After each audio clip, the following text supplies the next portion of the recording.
빌립보서 2장 14절로 18절까지 말씀 우리 한 목소리로 같이 봉독하겠습니다.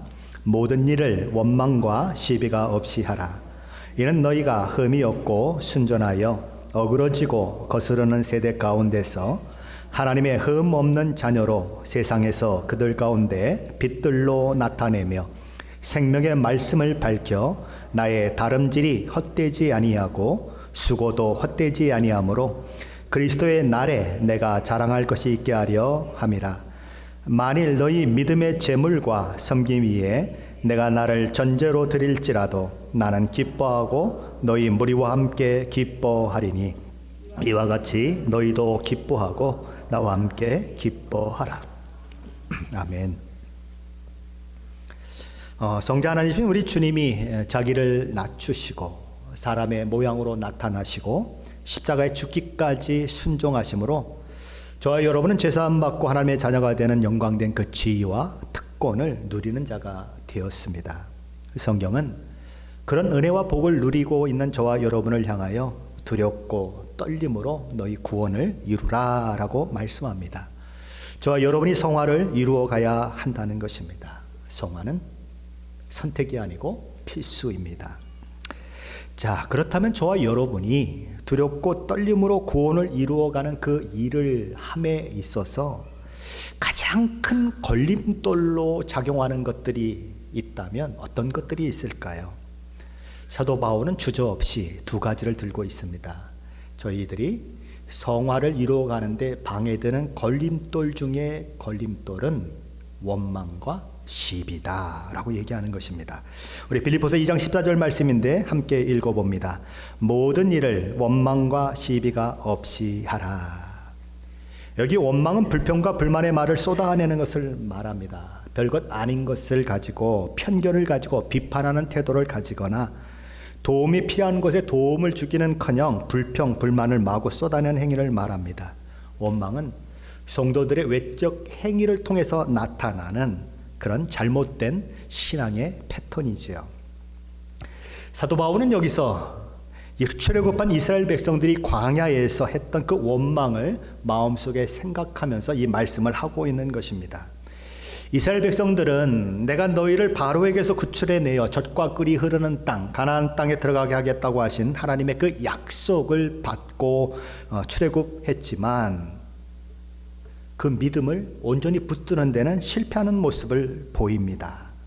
그래서 힘들고 어려울 때마다 그들은 하나님의 약속을 의심합니다.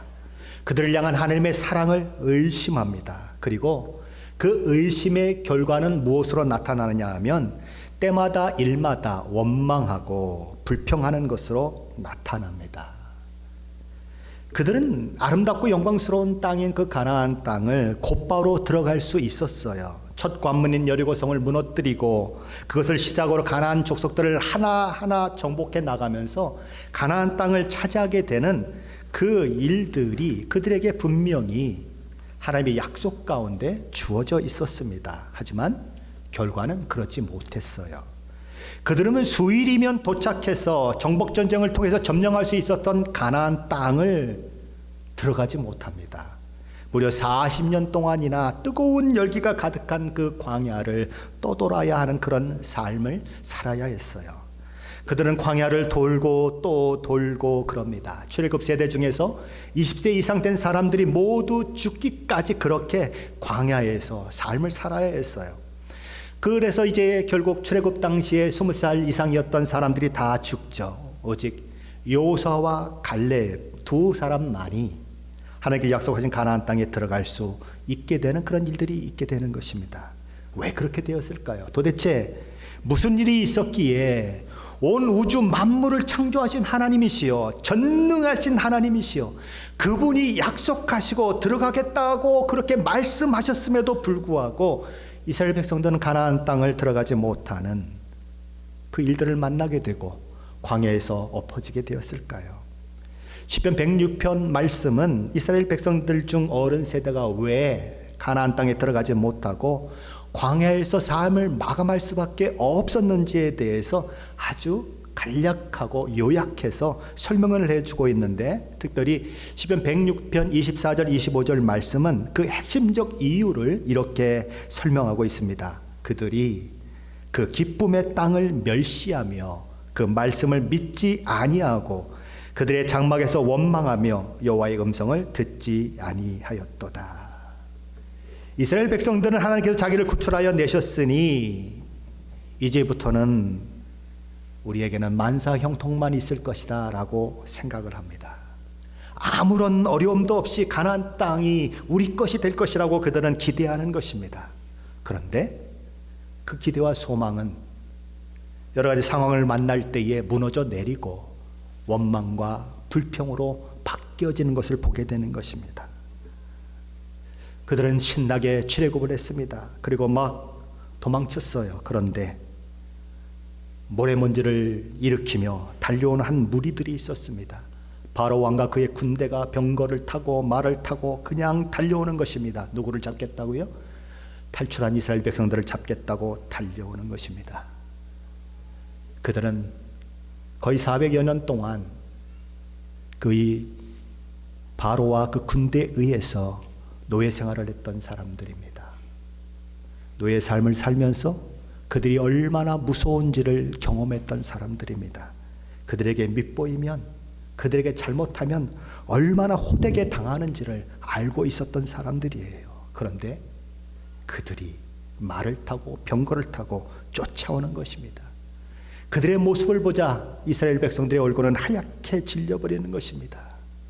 그래서 도망갈 곳을 찾는 거죠. 어디로 도망치면 될까? 그런데 도망칠 곳이 없습니다. 앞에는 홍해가 딱 가로막고 있고 뒤에는 이 애국 군대들이 쳐들어오는데 도무지 빠져나갈 방법이 없는 것입니다. 앞으로 가면 물에 빠져 죽습니다. 가만히 있자니 애국 군대에게 잡혀버립니다. 진퇴양난이죠. 그런데 문제는 그 순간 그들이 하나님을 잊어버리더라는 거죠. 10가지 재앙을 내리셨어요. 하나님께서는 애굽을 징계하셨어요. 그리고 놀라운 기적의 역사를 통해서 그들을 이곳에 인도해 내셨어요. 그런데 그렇게 그들을 구출해 내신 하나님이 그 어려움 가운데 보이지 않더라는 것입니다. 그 하나님이 기억나지 않는 거예요. 그래서 그들의 입에서 쏟아져 나온 것은 기도도 아니고 찬양도 아니고 원망과 불평이었습니다. 출애굽기 14장 12절 말씀이죠. 우리가 애굽에서 당신에게 이른 말이 이것이 아니냐, 이르기를 우리를 내버려 두라, 우리가 애굽 사람을 섬길 것이라 하지 아니하더냐. 애굽 사람을 섬기는 것이 이 광야에서 죽는 것보다 낫겠노라. 모세여, 우리가 애굽에 있을 때에 무엇이라고 당신에게 이야기했습니까? 우리를 그냥 애굽에 그냥 살도록 내버려 두라고 하지 않았습니까? 우리가 계속해서 애굽 사람들을 섬길 것이라고 하지 않았습니까? 그런데도 우리 의견을 무시하고 기어코 우리를 이 광야까지 끌고 오더니 고작 한다는 것이, 고작 그 결과가 결국 여기서 죽는 겁니까? 라고 그들은 따졌어요. 우리가 애굽에 있었더라면 이런 일 안 당해도 되는데 당신들 때문에 우리가 이 광야에서 다 죽게 되었습니다. 원망을 퍼부어요. 그들을 보내 구원해 내신 그 하나님을 또한 원망하며 불평하는 것입니다. 그 후로 이스라엘 백성들의 입술 가운데서는 원망과 불평이 끊임없이 이어집니다. 마치 원망과 불평이 그들의 트레이드 마크인 것처럼 돼버렸어요. 마치 그들의 전매 특허가 원망과 그 불평처럼 되어버렸습니다. 하나님의 백성이요, 하나님이 구출한 그런 하나님의 백성이라면 그들의 전매 특허는 찬양과 경배와 감사여야 하는데 오히려 원망과 불평이었다는 거죠. 그들의 그 원망과 불평이 절정에 달할 때는 언제였습니까? 가나안 땅을 정탐하고 돌아온 12명의 사람들 중에 10명이 부정적인 보고를 할 때였죠. 우리가 그곳에서 장대한 거인 족속인 아낙 족속을 보았습니다. 그들의 성은 얼마나 견고한지 우리가 도무지 점령할 수 없는 견고한 성입니다. 그들은 압도적인 군사력을 가지고 있습니다. 그들에 비하면 우리는 메뚜기 같은 존재라. 도무지 그들과 싸워봐야 승살이 없습니다. 그러자 그 얘기를 들은 백성들이 난리가 나죠. 그 백성들은 밤새도록 통곡합니다. 가나안 땅에 들어갈 살 수 있다고 하는 그 꿈이 한순간에 무너지는 것을 그들은 경험하는 것입니다. 모든 것이 다 틀렸구나. 그래서 밤새도록 통곡하죠. 그들의 꿈은 무너져 내렸을까요? 그들의 꿈은 불가능한 것일까요? 아니에요. 그들의 꿈은 이루어질 꿈이었어요. 그들의 기대는 100% 채워질 기대였어요. 왜냐하면 하나님께서 그들에게 약속하신 말씀이 있기 때문에 그래요. 그런데 그들은 정반대로 우리에겐 소망이 없다고 그렇게 생각하는 것입니다. 그들이 처한 상황, 그들이 만난 그 정황이 그들로 그런 자리로 이끌어간 것이죠. 그래서 그들은 모세와 아론을 향해서 원망하는 것입니다. 너희는 어찌하여 우리를 애굽에서 구출하여 내어 여기까지 오게 하고는 이제 우리와 우리 자녀들이 모두 가나안 사람들의 칼에 의해 죽게 만드느냐고 그들은 모세와 아론을 원망합니다. 그리고 서로를 향해서 이야기를 하죠. 자, 여러분, 이러고 있을 때가 아닙니다. 우리는 이제 가나안 땅에 들어가지 못합니다. 그러니 새로운 지도자를 뽑읍시다. 저 모세와 아론 말고 새로운 지도자를 뽑아서 애굽으로 다시 돌아가십시다. 그 이스라엘 백성들의 원망과 불평, 하나님의 약속의 말씀을 믿지 못하고 하나님을 믿지 못함으로 했던 그들의 원망과 모든 불평은 그들이 가나안 땅에 들어가지 못하는 근본적인 원인이 되었습니다. 그래서 사도 바울은 고린도전서 10장 10절 말씀에서 오늘 믿음의 삶을 살아가는 저와 여러분에게, 믿음의 길을 걷고 있는 저와 여러분에게 이런 권면을 하고 있는 것입니다. 그들 가운데 어떤 사람들이 원망하다가 멸망시키는 자에게 멸망하였나니 너희는 그들과 같이 원망하지 말라. 원망은 모든 것을 망치는 원인이 된다. 왜 원망합니까? 원망할 만하니까 원망하는 것입니다. 원망할 상황이 되었기 때문에 원망하는 것입니다. 그래서 하나님을 믿지 못하겠다고 소리치는 것입니다. 그러나 그 원망은 결국 자기를 파멸에 이끌기 때문에, 망하게 하기 때문에 원망하지 말라라고 말하는 것입니다. 사도 바울도 오늘 본문에서 원망하지 말라고 얘기하고, 또 뭘 하지 말라고 얘기합니까? 시비가 없이 하라라고 말합니다. 시비는 변론하고 논쟁하는 것을 말합니다. 이스라엘 백성들과 일부 지도자들이 하나님께서 세우신 모세와 아론의 리더십에 반기를 들게 되죠. 하나님께서 너희만 지도자로 삼으셨느냐? 왜 너희는 우리의 왕이라도 되는 것이냐 행동하고 있느냐? 고라와 다단과 아비람과 온이 함께 당을 지어서 모세와 아론을 대항하는 것입니다. 하나님께서 세우신 권위에 도전하며 시비를 걸었죠. 그 시비의 결과는 멸망이었습니다. 땅이 갈라지고 사람들이 그곳에 빠져 죽는 일들이 일어나고 하나님의 성소에 있는 그 불이 그들에게 나와 그들을 타 죽이는 그런 일들이 일어나는 것입니다. 이스라엘 백성들이 원망과 불평을 그치지 않았던 이유는 어디에 있을까요? 그들의 당한 현실이 너무 두려웠기 때문입니다. 그들이 당한 현실이 너무 어려웠기 때문입니다. 우리는 종종 이런 생각을 하죠. 아이고, 이 이스라엘 백성들, 형편없는 백성들, 내가 거기 있었다라면 안 거스렸을 텐데 라고 이야기하지만 사실은 그렇지 않습니다. 마실 만한 물이 한 방울도 없었을 때가 있었어요. 먹을 만한 음식이 떨어져서 이제 굶어야 할 그런 환경에 처할 때도 있었습니다. 도무지 감당할 수 없는 그런 원수와 맞서야 할 때도 있었어요. 원망할 만한 환경이 그들 가운데 있었다는 것입니다. 그들은 상황이 잘 풀릴 때는 하나님을 찬양했어요.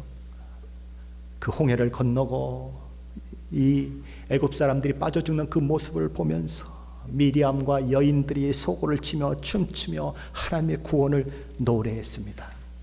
언제는요? 잘 될 때에는. 그러나 상황이 나빠지면 그들은 금방 하나님께 등을 돌려버렸습니다. 하나님의 사랑을 의심하기 시작했습니다. 그리고 그 하나님에 대한 신뢰가 무너지면서부터 믿음의 걸음을 한 발자국도 옮길 수 없는 그런 사람들이 되고 말죠. 그들의 삶은 원망과 시비로 얼룩졌습니다. 그래서 실패하는 것입니다. 저와 여러분도 왜 원망과 시비를 하게 됩니까? 원망할 만하니까, 시비 걸 만하니까, 내 상황이 그렇게 어렵고 힘드니까 저와 여러분도 그럴 수 있는 것이지요. 그런데 사도 바울은 이 이스라엘 백성들의 모습을 보고 교훈 얻으라고 말씀하는 것입니다. 그들이 어떻게 되었는가 보라. 그러니 너희는 모든 일을 원망과 시비가 없게 하라 라고 말하는 것입니다. 목이 마르고 배가 고프고 어려움을 만날 때, 그리고 여러 대적하는 자들로 인해 고통당할 때, 우리의 가는 길이 우리가 원하는 만큼 평탄하게 진행되지 않을 때, 저와 여러분의 마음 가운데 떠오르는 생각은 도대체 왜? 라는 그런 생각일 것입니다. 그리고 하나님에 대한 사랑이 의심이 들고, 마치 그 의심이 뭉게구름처럼 우리 가슴을 채우는 경우가 있는 것입니다. 하나님의 사랑에 의심이 가면 연쇄적으로 부정적인 믿음의 생각들이 저와 여러분을 사로잡게 됩니다. 하나님에 대한 신뢰가 무너져 내리고 자신이 가지고 있는 믿음에 대해서도 회의가 느껴집니다. 그래서 원망과 시비는 그리스도의 삶을 초토화시켜버리고 황폐하게 만들어버립니다. 이 이스라엘 백성들이 망한 것도 그 이유 때문이고, 오늘 수많은 그리스도인들이 삶이 무너지고 부서져 내리는 것도 그 때문입니다. 원망과 시비는 바로 그런 위험스러운 요인인 것입니다. 자, 그렇다면 어떻게 하여야 우리는 원망과 시비가 우리의 삶을 초토화시키는 것을 막아낼 수 있을까요? 저는 5가지로 여러분에게 말씀을 드리려고 합니다. 그래야, 그것들을 기억해야 저와 여러분은 원망과 시비를 넘어서서 하나님을 믿음으로 바라보며 이 모든 여정들을 승리로 이끌어낼 수 있습니다. 우리가 첫째 기억해야 하는 것은 하나님께서 어떤 분이신가라고 하는 것을 기억하는 것입니다. 성경은 하나님은 거룩하신 분이시고 공평하신 분이시고 전적으로 의로운 분이시라고 그렇게 증언합니다. 야고보서 또는 야고보서 1장 23절에서 하나님은 악에게 시험을 받지도 아니하시고 친히 아무도 시험하지 아니하신다고 말씀합니다. 악에게 시험을 받지도 않으시고 친히 아무도 시험하지 아니하신다. 그런데 우리는 무슨 일만 만나면 뭐라고 얘기하죠? 무슨 어려움만 만나면 뭐라고 이야기하죠? 하나님, 내게 왜 이러세요? 우리 고백이에요. 하나님은 친히 아무도 시험하지 않는다고 하시는데 우리는 하나님을 향해서 하나님, 내게 왜 이러세요? 라고 하나님 원망해요. 하나님은 결코 저와 여러분에게 나쁜 짓을 하는 분이 아니세요. 하나님은 결코 저와 여러분에게 불공평한 일을 하시는 분이 아니세요. 하나님은 결코 저와 여러분에게 불의를 행하시는 분이 아니세요. 다만 저와 여러분이 이해하지 못할 뿐이에요. 여러 가지 상황을 만날 때, 어려움을 만날 때 저와 여러분이 기억해야 하는 두 번째 일은 하나님이 우리 아버지 되신다는 것입니다.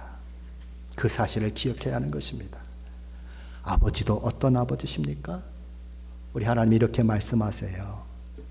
어머니가 그 젖 먹는 아기를 잃어버릴지라도 나는 너희를 잃어버리지 아니하리라. 내 이름이 내 손바닥에 새겨졌다고 말씀하시는 분이세요. 그분은 저와 여러분을 위해서 하나님과 원수짓하고 하나님을 알지 못한다고 하고 하나님이 어디 있냐고 큰소리 칠 때에 아들 예수 그리스도를 이 땅에 보내시고 십자가에 죽게 하심으로 저와 여러분을 구원하시기를 기뻐하신 분이세요. 저와 여러분이 어떤 자리에 있든지 상관없어요. 저와 여러분이 이해가 되지 않든 되든 상관없어요.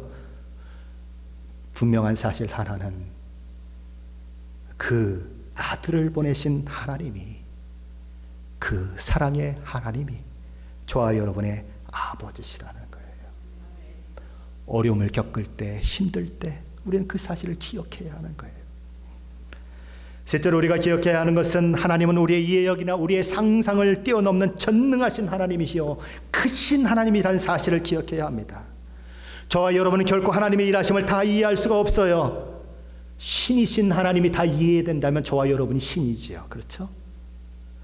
그분이 하시는 일을 우리는 다 이해할 수 없어요. 하나님 왜 이렇게 하십니까? 라고 물을 만큼 저와 여러분 지혜롭지도 않아요. 총명하지도 않습니다. 우리는 한치 앞을 내다볼 수 없는 요한한 존재들이에요. 그러나 하나님께서는 영원부터 영원까지를 바라보시며 마치 손바닥에 보듯이 모든 것을 보고 계신 전지전능하신 하나님이세요.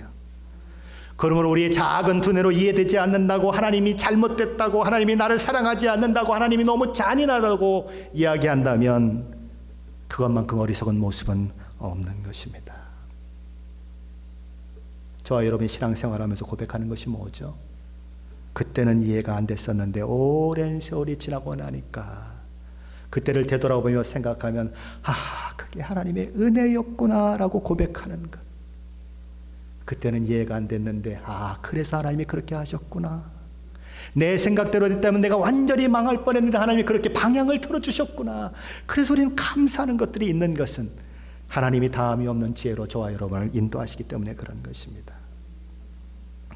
로마서 9장 20절은 이렇게 말씀합니다. 이 사람아, 내가 누구이기에 감히 하나님께 반문하느냐? 지음을 받은 물건이 지은 자에게 어찌 나를 이같이 만들었느냐 말하겠느냐. 하나님은 크신 하나님이심을 기억해라. 그것입니다. 넷째로 우리가 기억해야 하는 것은 하나님의 1차적 관심은, 하나님께서 가장 중요하게 여기는 것은 저와 여러분이 이 땅에서 잘 먹고 잘 사는 것이 아니라는 거예요. 그러면요, 하나님의 관심은 어디에 있습니까? 저와 여러분이 거룩하게 되는 것, 저와 여러분이 하나님의 자녀에 합당한 모습이 되는 것이 하나님의 최고의 관심이에요. 하나님은 온천하 만국을 말씀으로 창조하신 분이에요. 빛이 있으라 그러니 빛이 있었고, 하늘이 궁창 위의 물과 궁창 아래의 물로 나뉘라 했더니 그대로 되었고, 땅에 씨 가진 채소가 그리고 열매 맺는 그런 나무들이 있으라 그랬더니 있었어요. 말씀 한마디면 저와 여러분을 부자 되게 할 수 있어요. 말씀 한마디면 저와 여러분을 건강하게 하실 수 있어요. 하나님은 그렇게 하실 수 있어요. 그런데 저와 여러분이 거룩하게 되는 것, 성화되는 것은 말씀 하나로 되지 않아요. 그래서 하나님 뭘 하셨습니까? 성자 하나님을 이 땅에 보내시고 그분을 십자가에 못 박는 일을 하셨어요.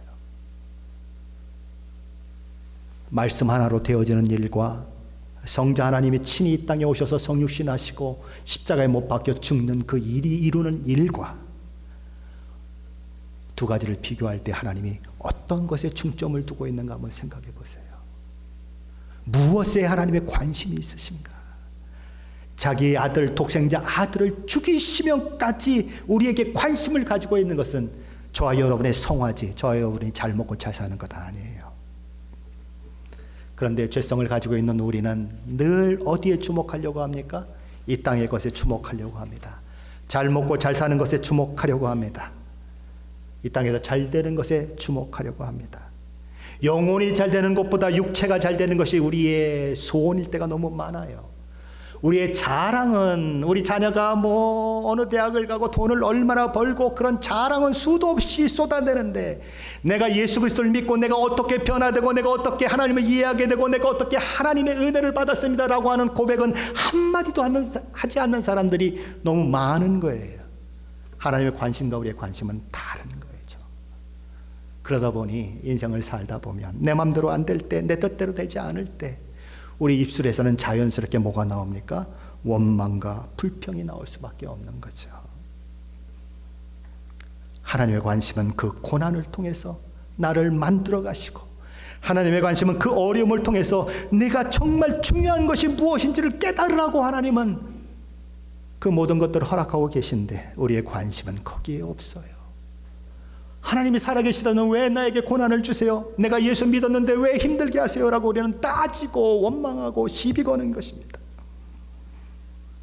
그러다 보니 우리 영혼이 메마르고 우리 영혼이 살찌지 못하는 모습을 갖게 되는 거죠. 우리가 여러 가지 어려움을 만날 때, 여러 가지 상황을 만날 때 다섯 번째로 기억해야 하는 것은 하나님께서 악한 자를 그때그때 심판하지 않으시는 이유가 있다는 것입니다. 참고 기다리시는 이유가 있다. 하나님은 모든 사람이 구원에 이르기를 원하시는 분이십니다. 회개하고 돌이킬 시간을 그들에게 주고 있어요. 오래 참으시면서 기다리십니다. 그래서 그들이 예수 그리스도를 알고 회개하고 돌이키기를 원하세요. 그런데 문제는 무엇입니까? 이미 예수 믿은 우리들에게는 그 기간이 너무 아픈 기간이라는 거죠.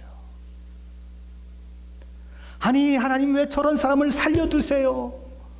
나를 왜 이렇게 어렵게 하는 저들을 왜 당장 지금 손 안 봐주세요? 라고 하는 고통의 외침이 우리 가운데 있을 수밖에 없는 것은 하나님의 심판을 그때 행하지 않기 때문이에요.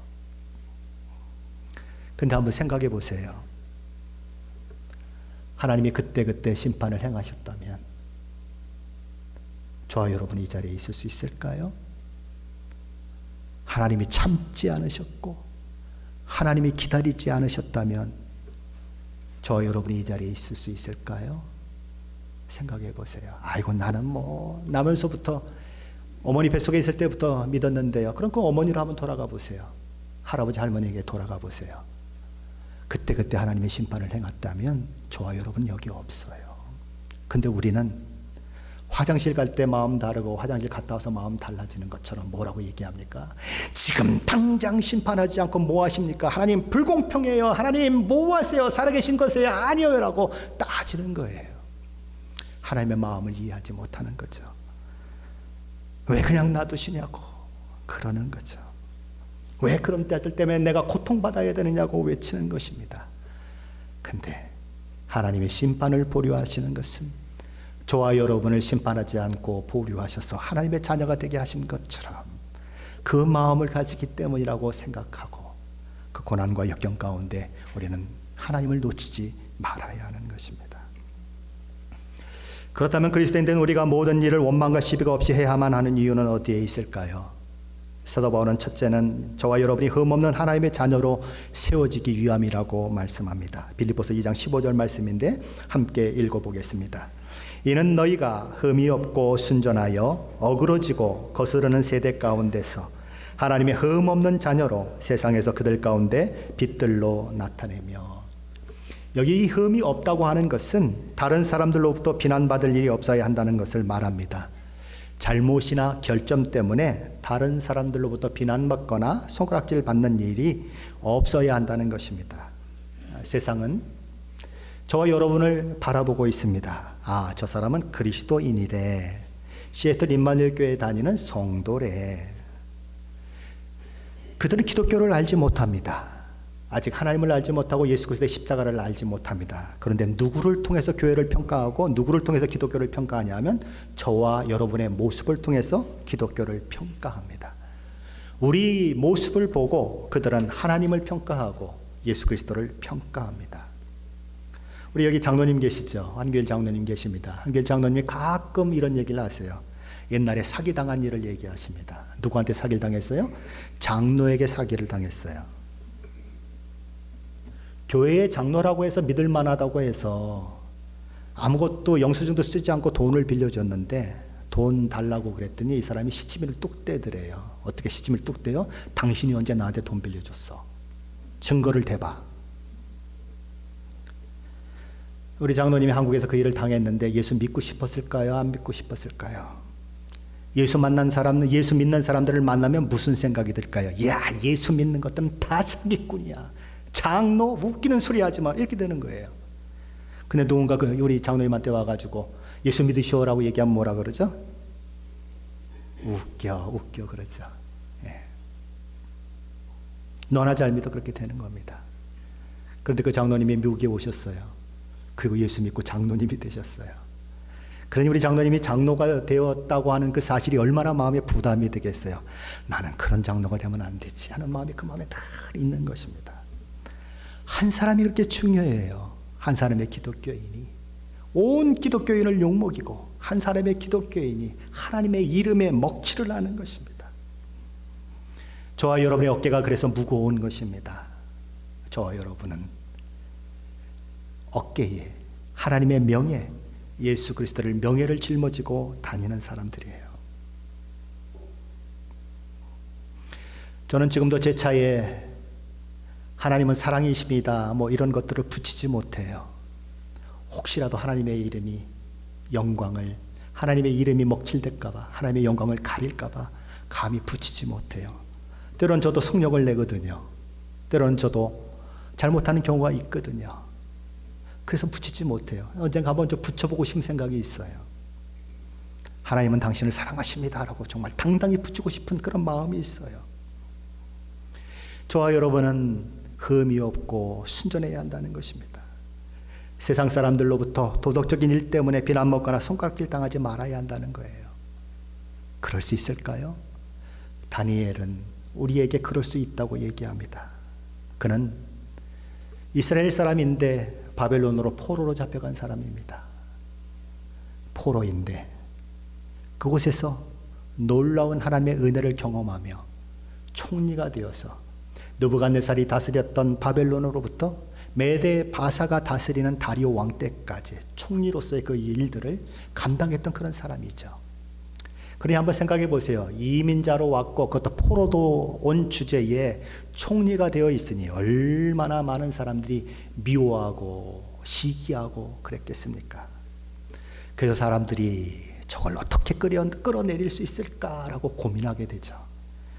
저 사람이 잘못을 내가 한번 찾아보겠다. 저 사람이 허물을 내가 한번 찾아보겠다라고 주목하는데 잘못이 발견이 되지 않습니다. 허물이 발견되질 않아요.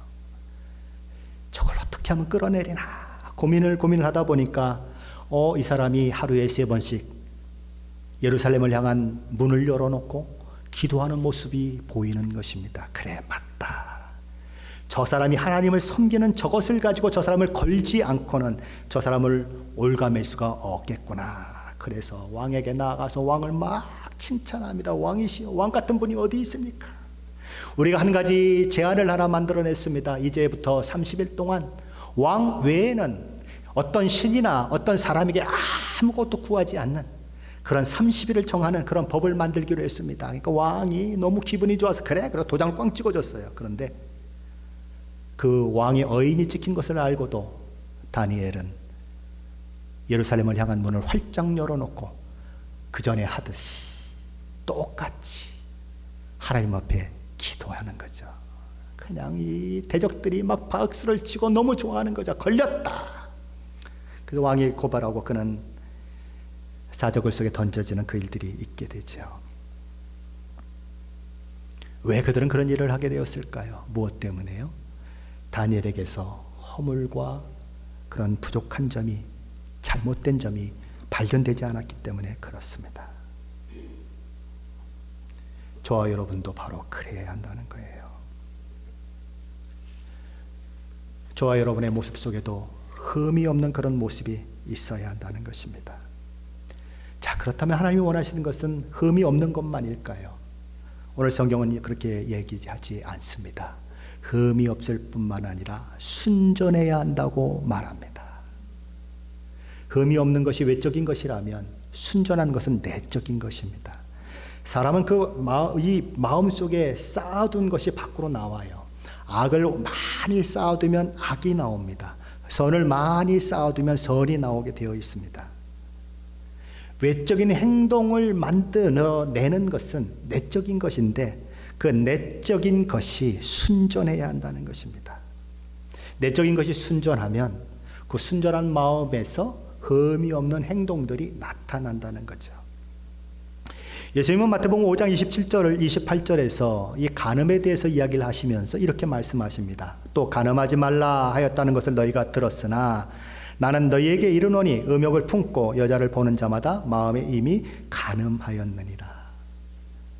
그러니까 간음하지 않았느냐 했느냐라고 하는 것도 굉장히 중요하지만 예수님은 어디까지 가십니까? 그 마음의 동기까지 들여다보시면서 저와 여러분은 마음의 동기도 달라야 한다고 얘기하는 것입니다.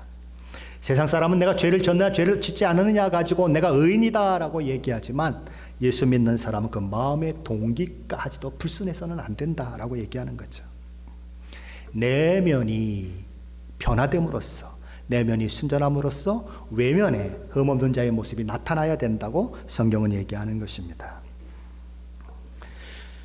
그렇게 됨으로써 저와 여러분이 어그러지고 거스린 세대 가운데 살고 있는데 그 속에서 하나님의 자녀, 빛의 그 자녀가 된 자들로서의 그 모습이 드러나야 한다고 오늘 성경은 이야기하고 있는 것입니다. 세상은 어그러진 곳입니다. 세상은 거스르는 것으로 가득 찬 곳입니다. 한번 세상을 보십시오. 때로는 진리와 거짓이 뒤바뀌어 버립니다. 선과 악이 뒤집혀 버립니다. 창조주에게 돌아갈 영광이 피조물에게 돌아가는 뒤집어진 세상이 우리가 살고 있는 세상입니다. 그 세상에 살고 있는 모든 사람들과 우리는 그러므로 다를 수밖에 없는 것입니다. 우리는 그들과 근본적으로 다른 사람들이에요. 흠이 없는 자들입니다. 그러나 그들은 어그러진 세대에 살고 있는 사람들입니다. 우리는 마음이 순전한 사람들입니다. 그들은 마음을 거스리는 사람들입니다.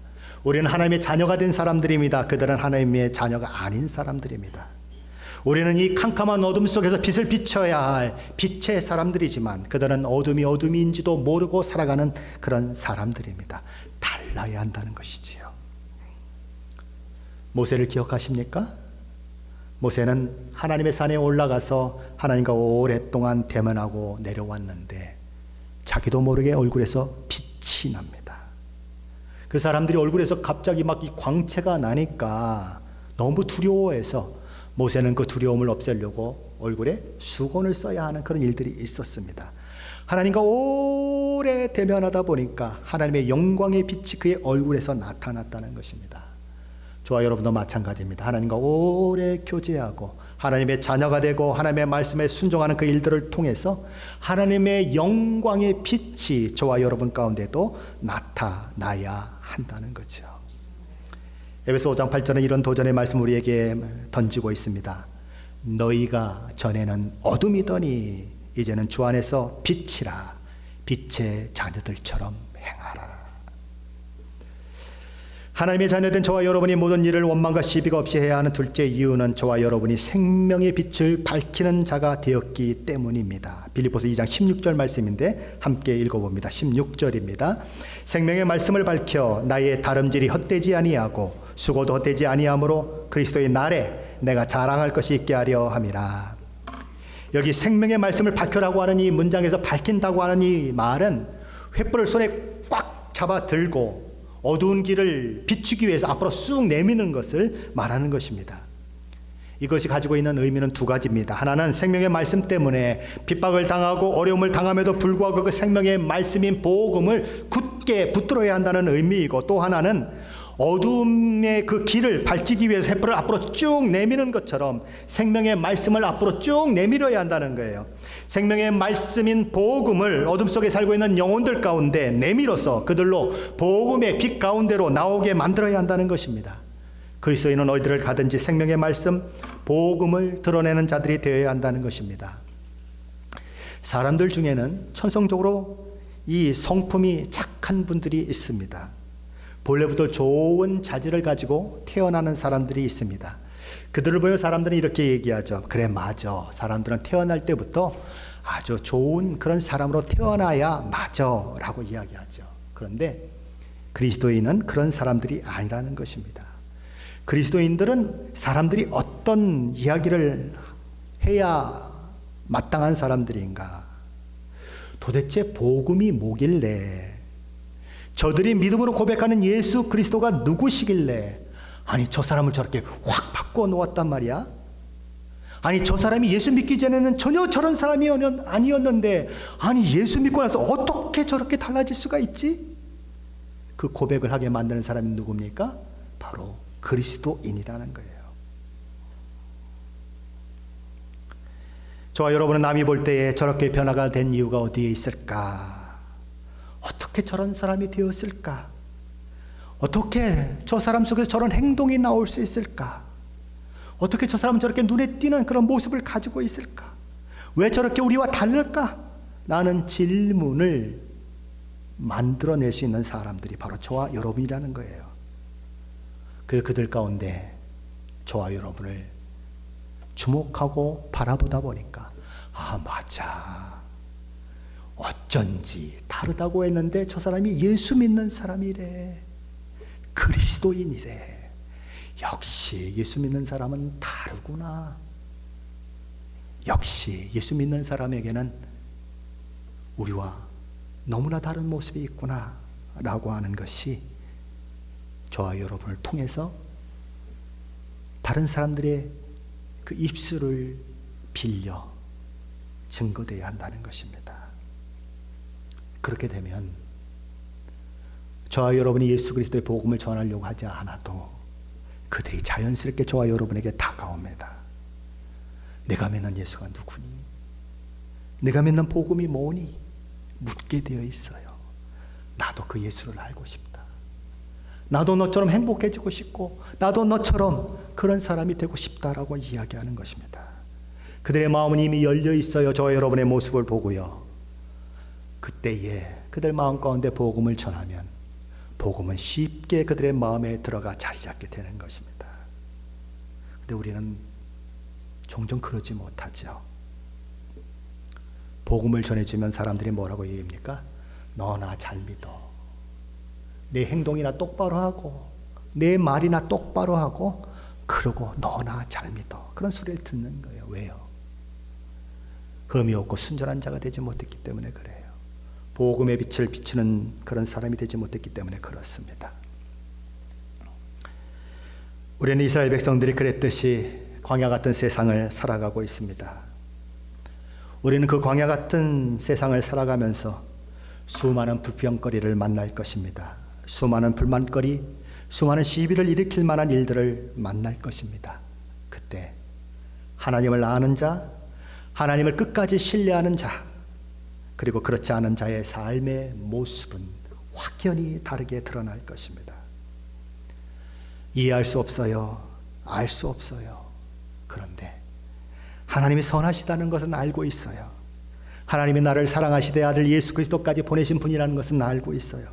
하나님을 신뢰할 수 있는 분이라는 것을 알고 있어요.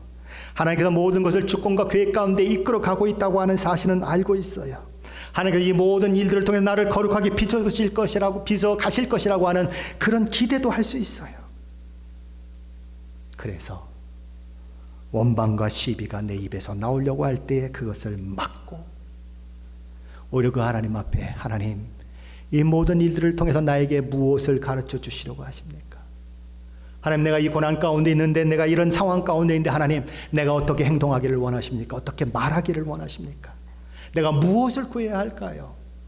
하나님께 물으면 하나님께서 답을 주시고 그 모든 상황을 이겨낼 수 있는 힘을 주시고 돕는 자들을 붙여주셔서 그 어려운 길을 가도록 이끌어 주시는 것입니다.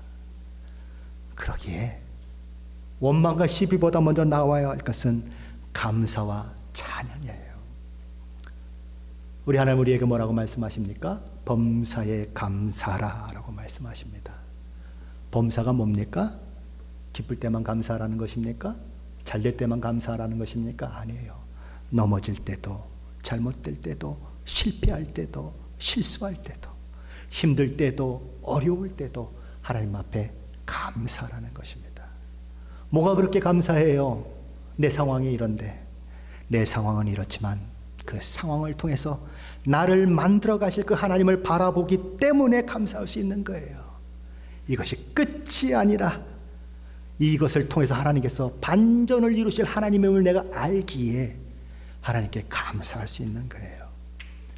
저 여러분의 삶이 광야 같은 삶입니다. 이스라엘 백성들이 40년 동안 광야에서 무엇을 했는지를 생각하십시오. 그것이 왜 성경에 기록되어 있는지를 생각하십시오. 성경에 기록된 모든 교훈은 저와 여러분을 위해서 기록되어 있습니다. 뭐 하라고요?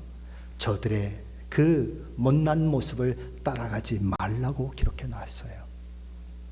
원망과 시비는 망하는 길입니다. 구원에 참여한 저와 여러분들이 원망과 시비를 내려놓고 감사와 찬양을 하나님 앞에 올려드리며 나아가면 저와 여러분은 궁극적인 승리를 얻게 될 것이고 생명을 얻는 그 일들이 있게 될 것입니다. 어떠시겠습니까? 저 여러분이 한번 도전 받아보시지 않겠습니까? 하나님, 이제부터는 원망과 시비의 말을 하지 않겠습니다. 하나님을 찬양하고 하나님께 감사하겠습니다. 이해되지 않아도 알 수 없어도 하나님의 선하심을 믿고 하나님을 따르겠습니다 라고 고백하며 날마다 믿음의 승리를 이루어내시는 저와 여러분이 되시길 예수 그리스도 이름으로 간절히 축원합니다.